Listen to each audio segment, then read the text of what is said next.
मधुबन के बाबा, मधुबन के बाबा मुरली वाले, आपका क्या कहना, आपका क्या कहना। ओम शांति। आज 7 मई 2023 के अव्यक्त बाप दादा के मधुर महावाक्य सुनेंगे, जिसकी रिवाइज डेट है 26 नवंबर 1994। मुरली का सार है परमात्मा पालना और परिवर्तन शक्ति का प्रत्यक्ष स्वरूप सहज योगी जीवन। तो चलें, बहुत प्रेम और एकाग्रता से सुनते हैं आज के अव्यक्त बाप दादा के मधुर महावाक्य। आज बाप दादा हर एक बच्चों के मस्तक पर विशेष श्रेष्ठ भाग्य की 3 लकीरें देख रहे हैं। सर्व बच्चों का भाग्य तो सदा सर्वश्रेष्ठ है ही, लेकिन आज विशेष 3 लकीर चमक रही हैं। एक है परमात्मा पालना के भाग्य की लकीर, और दूसरी है बेहद के ऊंचे से ऊंचे पढ़ाई की लकीर, पढ़ाई के भाग्य की लकीर, और तीसरी है श्रेष्ठ मत प्राप्त होने के भाग्य की लकीर। चाहे लौकिक चाहे अलौकिक, हर एक को इस जीवन में ये 3 प्राप्तियां होती ही हैं। पालना भी मिलती, पढ़ाई भी मिलती और मत भी मिलती है। इन तीनों द्वारा ही हर आत्मा अपना वर्तमान और भविष्य बनाने के निमित्त बनती है। आप सभी श्रेष्ठ आत्माओं को किसकी पालना मिल रही है? परमात्मा पालना के अंदर हर सेकंड पल रहे हो। तो जैसे परमात्मा ऊंचे से ऊंचे हैं, तो परमात्मा पालना भी कितनी श्रेष्ठ है। और इस परमात्मा पालना के पात्र कौन बने हैं और कितने बने हैं? सारे विश्व की आत्माएं बाप कहती हैं, लेकिन पालना और पढ़ाई के पात्र नहीं बनती। और आप कितनी थोड़ी सी आत्माएं इस भाग्य के पात्र बनती हो। सारे कल्प में यही थोड़ा सा समय परमात्मा पालना मिलती है। दैवी पालना, मानव पालना, ये तो अनेक जन्म मिलती हैं, लेकिन ये श्रेष्ठ पालना अब नहीं तो कभी नहीं। ऐसे श्रेष्ठ भाग्य की श्रेष्ठ लकीर सदा अपने मस्तक में चमकते हुए अनुभव करते हो। कोई भी प्राप्ति सदा करना चाहते हो या कभी कभी करना चाहते हो? पूछ रहे हैं बाबा। तो बाबा कहते प्राप्ति का पुरुषार्थ भी सदा या कभी कभी चाहिए, और सदा तीव्र चाहिए या कभी कभी साधारण, कभी कभी तीव्र। तो प्रैक्टिकल क्या है? चाहना और प्रैक्टिकल में अंतर हो जाता है ना। सोचते तो बहुत हो, लेकिन स्मृति में कम रखते हो। तो सोचना स्वरूप बनना है या स्मृति स्वरूप बनना है? सिर्फ सोचते ही रहने वाला बनना है कि मुझे ये चाहिए, मैं ऐसा बनूंगा, या बन के दिखाना है, बुद्धि में रखना है उसको, स्मृति स्वरूप बनना है। तो बाबा कहते स्मृति स्वरूप बनने वाले हो ना, तो एक बात भी स्मृति में रखो कि अमृत वेले आपको उठाने वाला कौन? बाप का प्यार उठाता है। दिन का आरंभ देखो कितना श्रेष्ठ है, और बाप स्वयं मिलन मनाने के लिए बुलाते हैं, रूह रिहान करते हैं, शक्तियां भरते हैं। तो हर दिन का आदि कितना श्रेष्ठ है। बाप की मोहब्बत से उठते हो कि कभी कभी मजबूरी से भी उठते हो? यथार्थ तो मोहब्बत के गीत आपको उठाते हैं। असल में तो बाबा कहते हैं मोहब्बत के गीत, प्यार के कारण उठते हो। अमृत वेले से बाप कितना स्नेह से बुलाते हैं, उठाते हैं। क्या कहते हैं? मीठे बच्चे, प्यारे बच्चे आओ। तो जिसका आदि इतना श्रेष्ठ है, तो मध्य और अंत क्या होगा? श्रेष्ठ ही होगा ना। बाप दादा देख रहे थे कि कितना पालना का भाग्य वर्तमान समय बच्चों को प्राप्त है। जितना प्राप्त है उतना फायदा उठाते हो। स्वप्न में भी संकल्प मात्र नहीं था कि इतने भाग्य के पात्र बनेंगे, सोचने से बाहर था, लेकिन मिला कितना सहज है ना। दुनिया वाले भगवान को ढूंढ रहे हैं, दुखी है, तो बाबा कहते हैं तो आपको तो कैसे मिल गया? सहज मिल गया ना। तो बाप के प्यार की पालना का प्रैक्टिकल स्वरूप है ही सहज योगी जीवन।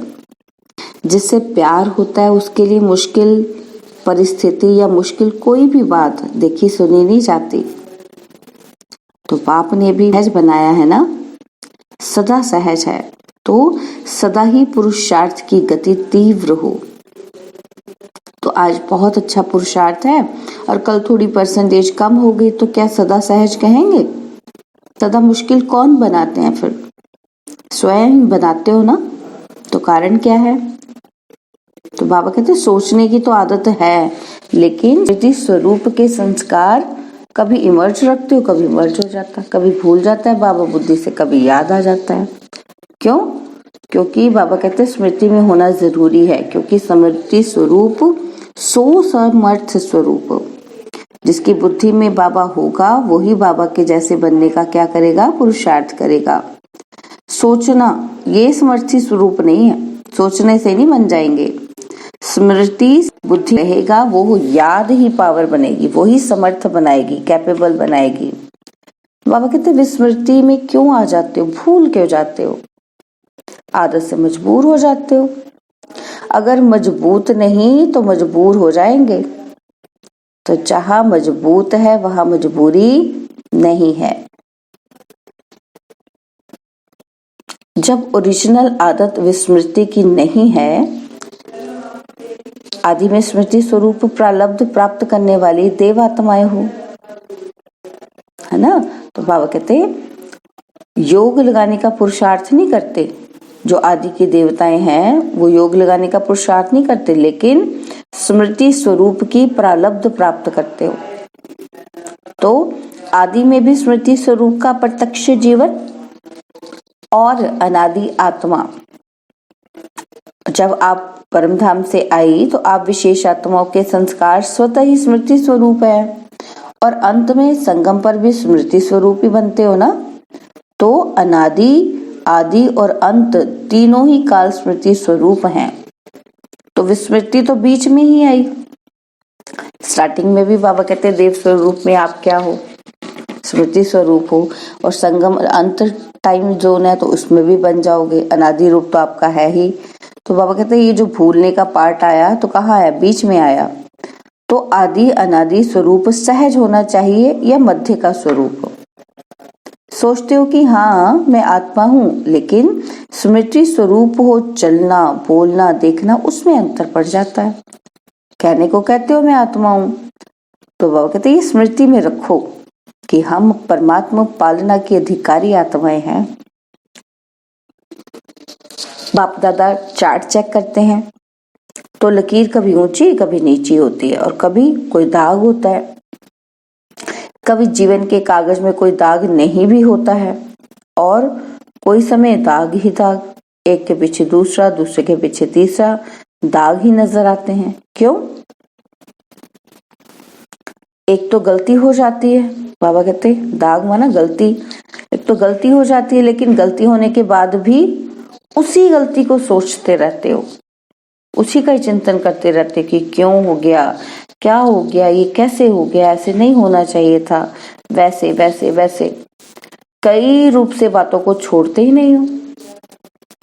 बात आपको छोड़ के चली जाती है, लेकिन आप बात को नहीं छोड़ते हो, चिंतन करते रहते हो, दूसरों को बताते रहते हो।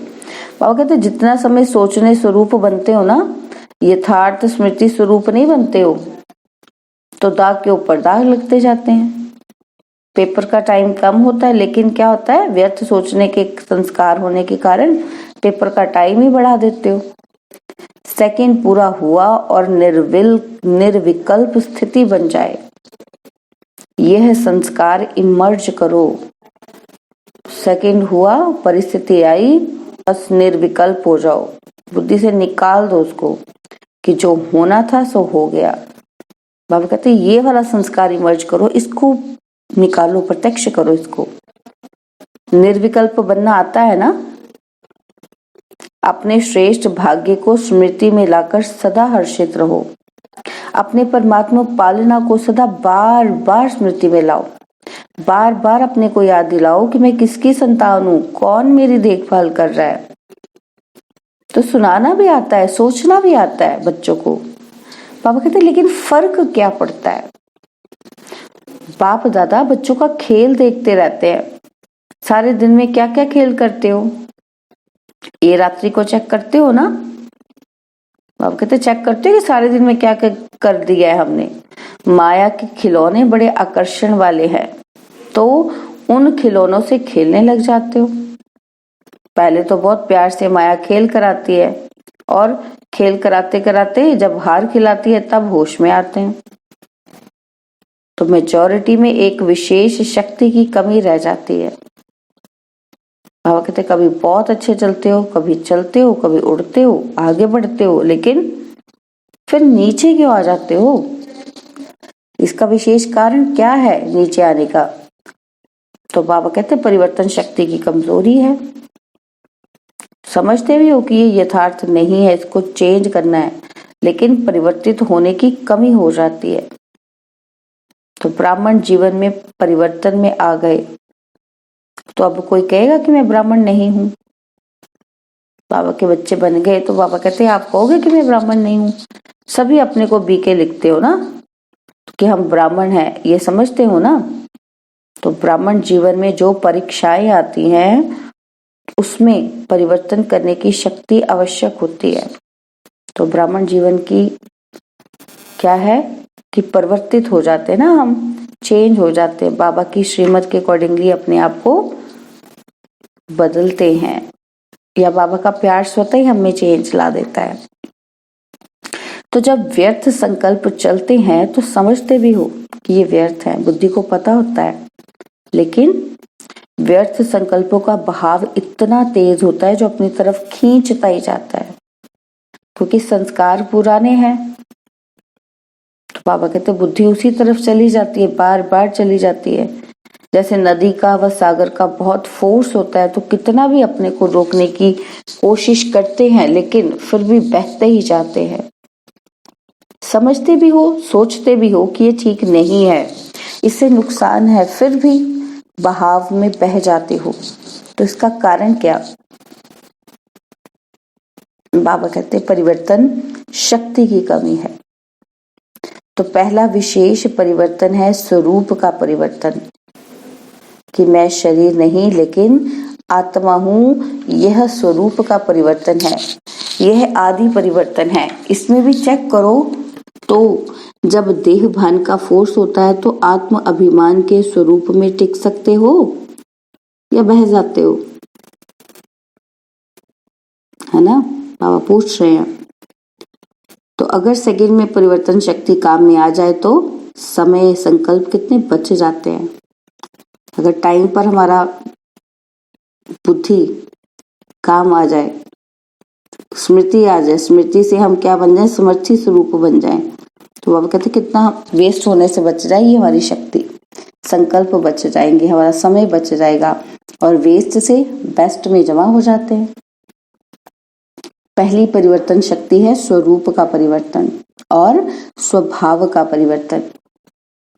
पुराना स्वभाव पुरुषार्थी जीवन में धोखा देता है। पुराने संस्कार तो धोखा ही देते हैं ना।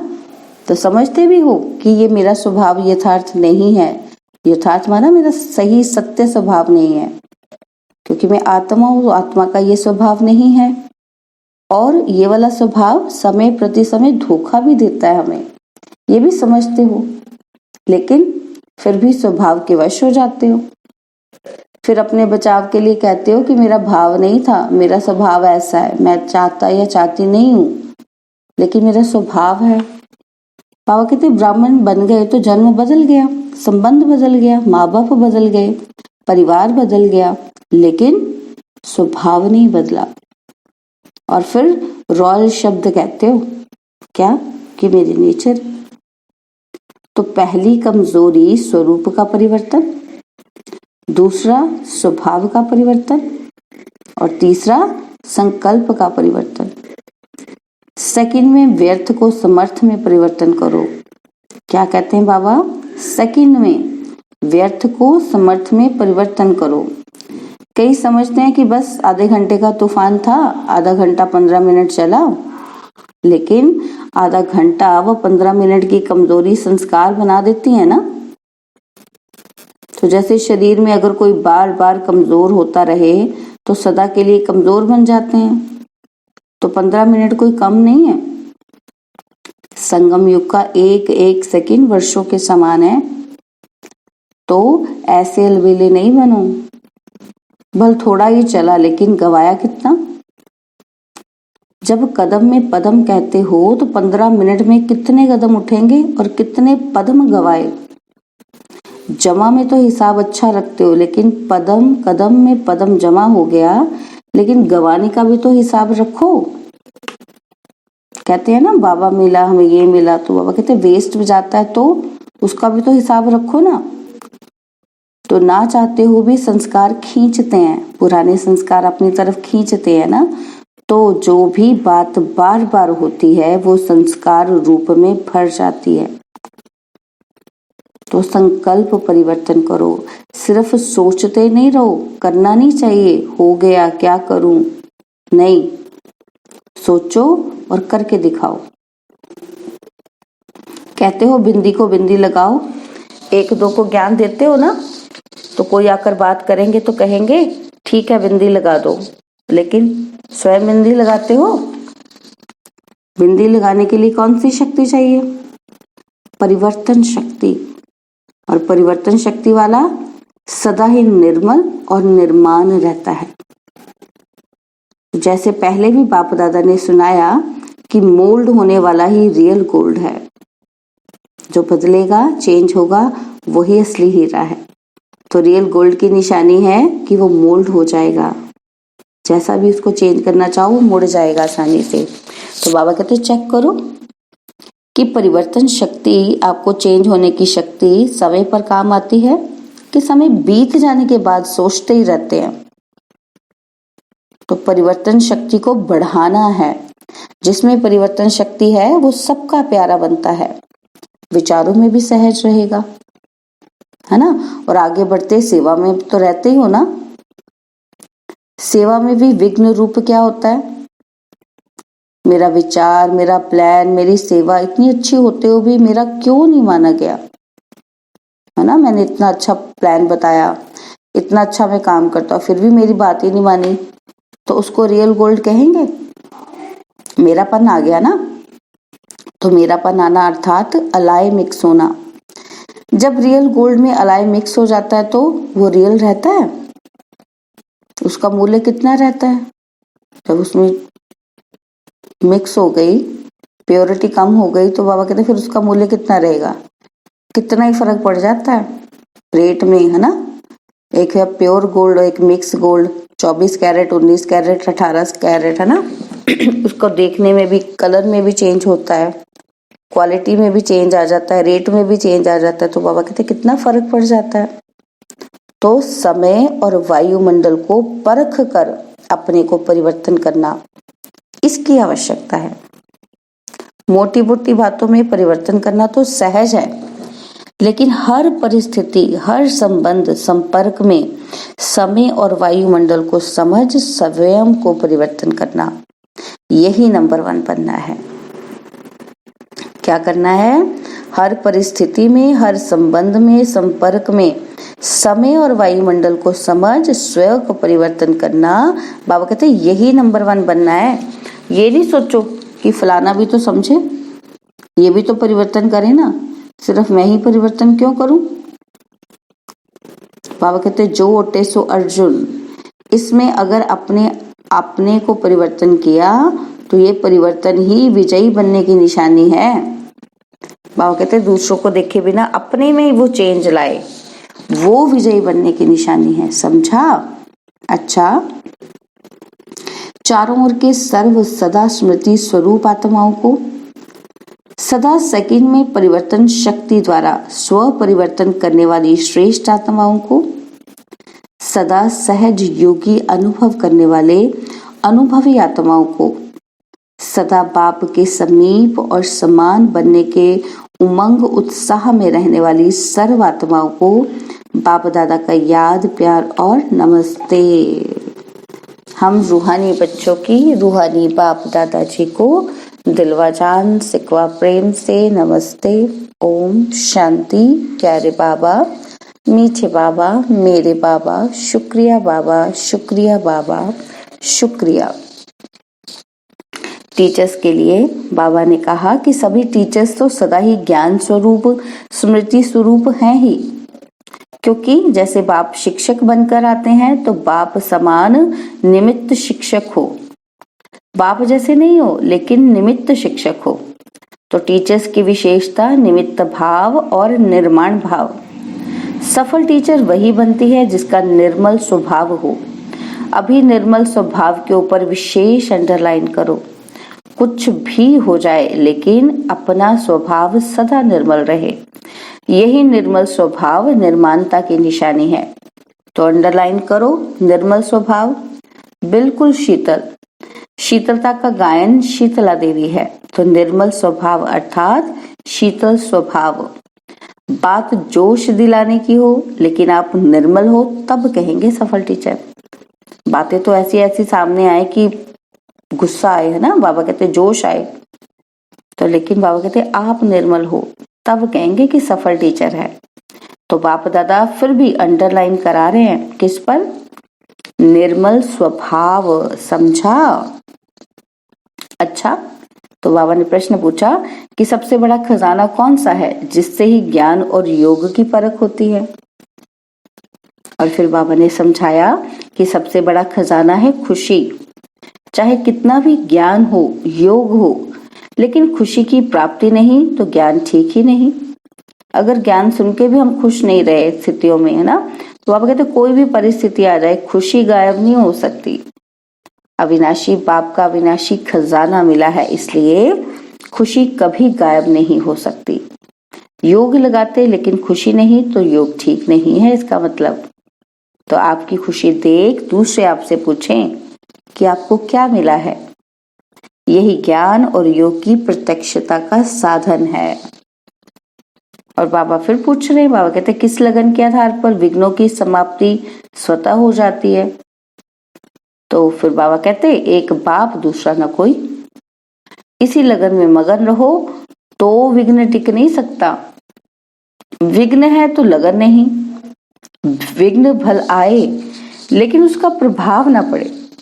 जब स्वयं प्रभावशाली आत्मा बन जाते हैं तो किसी का प्रभाव नहीं पड़ सकता। जैसे सूर्य को कोई कितना भी छिपाए तो छिप नहीं सकता, सदा चमकता रहता है। ऐसे ही प्रभावशाली आत्माओं को कोई भी प्रभाव अपनी तरफ खींच नहीं सकता। तो सदा एक बाप दूसरा न कोई, इसी लगन में मगन रहने वाले, यही विशेष संगम युग का अनुभव है। बाबा ने आज वरदान दिया कि स्नेह की लिफ्ट द्वारा उड़ती कला का अनुभव करने वाले अविनाशी स्नेही भव। स्नेह की लिफ्ट द्वारा उड़ती कला का अनुभव करने वाले अविनाशी स्नेही भव। मेहनत से मुक्त होने के लिए बाप के स्नेही बनो। यह अविनाशी स्नेह ही अविनाशी लिफ्ट बन उड़ती कला का अनुभव कराता है। लेकिन यदि स्नेह में अलबेलापन है तो बाप से करंट नहीं मिलती और लिफ्ट काम नहीं करती। तो जैसे लाइट बंद होने से, कनेक्शन खत्म होने से लिफ्ट द्वारा सुख की अनुभूति नहीं कर सकते, ऐसे स्नेह कम है तो मेहनत का अनुभव होता है। इसलिए अविनाशी स्नेही बनो। को बाबा ने कितना सुंदर कहा, लाइट नहीं होगी, लिफ्ट नहीं चलेगी तो आसानी से ऊपर नहीं जा सकेंगे, मेहनत करनी पड़ेगी। तो ऐसे ही योग का करंट नहीं होगा तो प्राप्ति भी नहीं होगी, सुख की अनुभूति भी नहीं होगी ना। तो बाबा कहते स्नेह कम है तो मेहनत का अनुभव होता है, इसलिए अविनाशी स्नेही बनो। स्लोगन है शुभ संकल्प और दिव्य बुद्धि की यंत्र द्वारा तीव्र गति की उड़ान भरते रहो। शुभ संकल्प और दिव्य बुद्धि के यंत्र द्वारा तीव्र गति की उड़ान भरते रहो। ओम शांति। और अब यह एक बहुत अच्छी वीडियो भी जरूर देखें।